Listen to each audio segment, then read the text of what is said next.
They call them wet scrubbers, the pollution control devices used by the phosphate industry to capture fluoride gases produced in the production of commercial fertilizer. In the past, when the industry let these gases escape, vegetation became scorched, crops destroyed, and cattle crippled. Today, with the development of sophisticated air pollution control technology, less of the fluoride escapes into the atmosphere, and the type of pollution that threatened the survival of some communities in the 1950s and 60s is but a thing of the past, at least in the U.S. and other wealthy countries.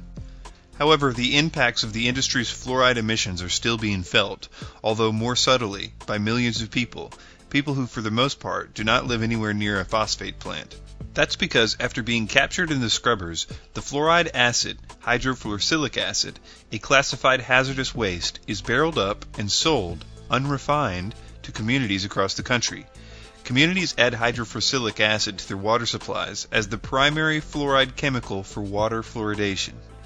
Even if you don't live in a community where fluoride is added to the water, you're still getting a high dose of it through cereal, soda, juice, beer, and any other processed food and drink manufactured with fluoridated water.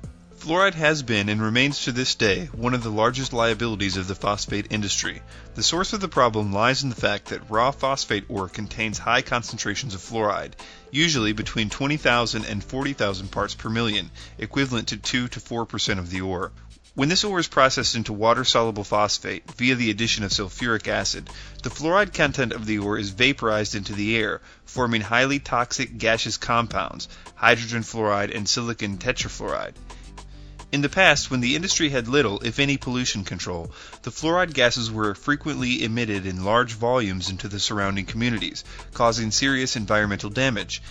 In Polk County, Florida, the creation of multiple phosphate plants in the 1940s caused damage to nearly 25,000 acres of citrus groves and, quote, mass fluoride poisoning, unquote, of cattle.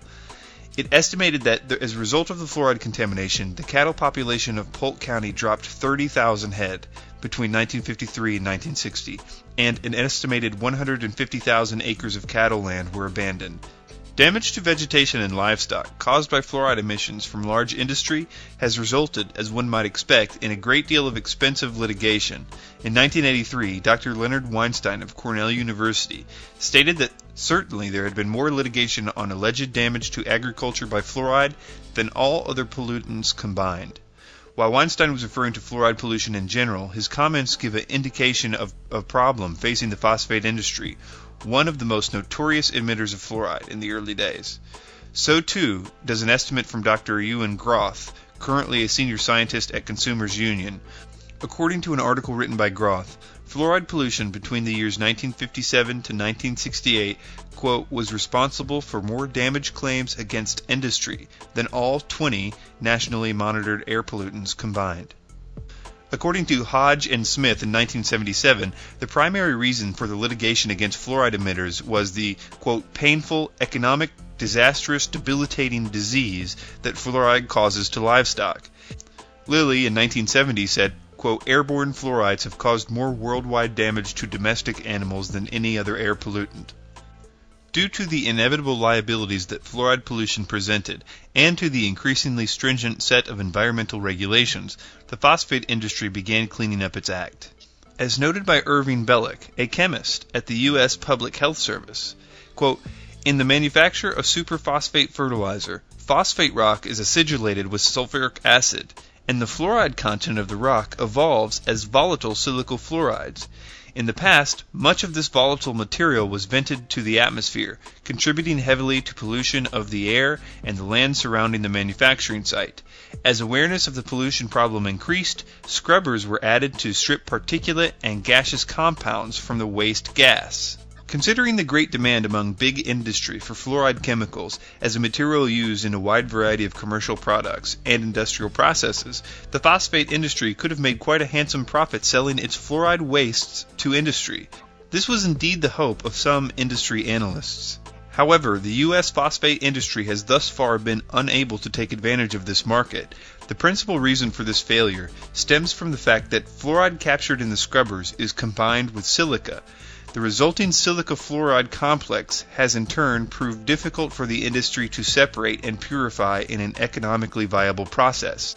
As it now stands, silicofluoride complexes, hydrofluorosilicic acid and sodium silicofluoride, are of little use to industry.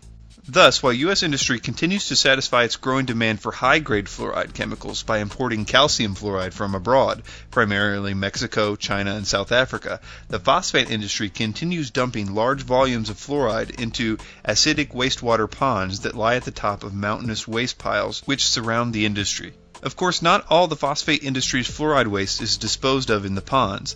As noted earlier, the phosphate industry has found at least one regular customer of its silicofluorides: municipal water treatment facilities.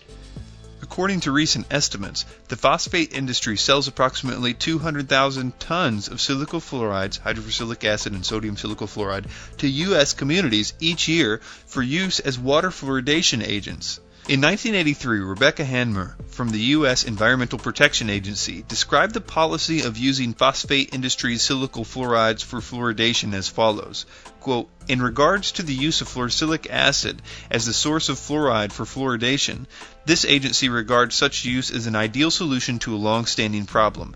By recovering the byproduct fluorosilicic acid from fertilizer manufacturing, water and air pollution are minimized, and water authorities have a low-cost source of fluoride available to them." Another EPA official, Dr. J. William Hersey, the current senior vice president of EPA Headquarters Union, recently expressed a different view on the matter. According to Hersey, quote, "If this stuff gets into our air, it's a pollutant. If it gets into a river, it's a pollutant. If it gets into a lake, it's a pollutant. But if it goes right into your drinking water system, it's not a pollutant? That's amazing. There's got to be a better way to manage this stuff." Adding to Hersey's concerns are three recent findings. First and foremost are two recent studies reporting a relationship between water treated with silicofluorides and elevated levels of lead in children's blood. The authors of these studies speculate that the silicofluoride complex may increase the uptake of lead derived from other environmental sources such as lead paint into the bloodstream. The second finding is the recent and quite remarkable concession from the EPA that despite 50 years of water fluoridation, the EPA has no chronic health studies on silicofluorides.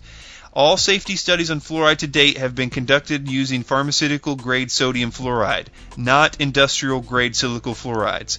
The defense made by the agencies promoting water fluoridation, such as U.S. Centers for Disease Control, to the lack of studies is that when the silicofluoride complex is diluted into water, it dissociates into free fluoride ions, or fluoride compounds, and thus the treated water, when consumed, will have no remaining silicofluoride residues.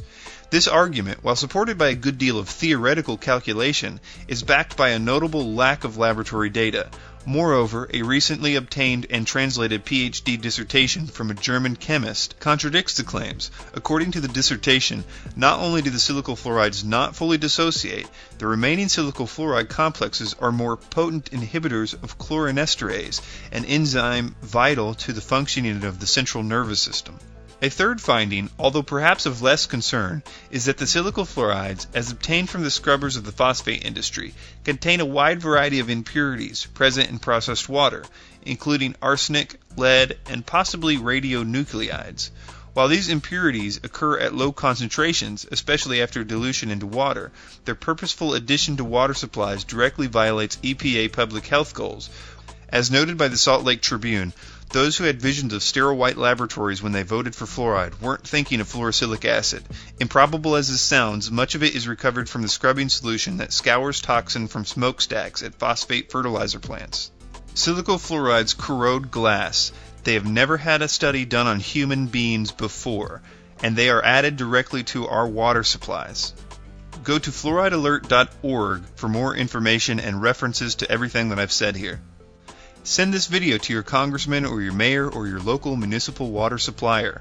There are a few ways to filter out silicofluorides from your water. I will link a few options in the description section of this video. Thank you for your time.